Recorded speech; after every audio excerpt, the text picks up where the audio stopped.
કવિનો દોહો એમ કે છે કે વિપરીત વિધાતા તણા કળીકાળમાં હળહળ કળિયુગમાં ગમે એવા ખરાબ મારા તમારા લેખ લખ્યા હોય પણ આની ઉપાસના થઈ જાય, આની પ્રાર્થના થઈ જાય, આના ખોળે બે આહુડા પડી જાય તો વિપરીત વિધાતા તણા લખિયેલ હોય જો મારા લેખ પણ ભજે ભેળિયા વાળી તારો ભેગ તો તું ખોટો ઠરાવે ખોડલે એવી જગદંબાના સાનિધ્યમાં મળ્યા છે ત્યારે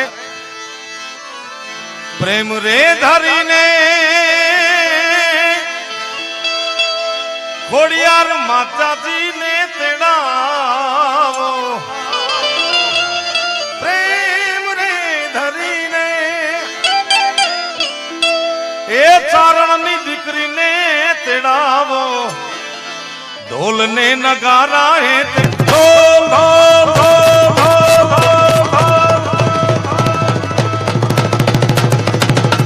ઢોલ ને નગારા હે તે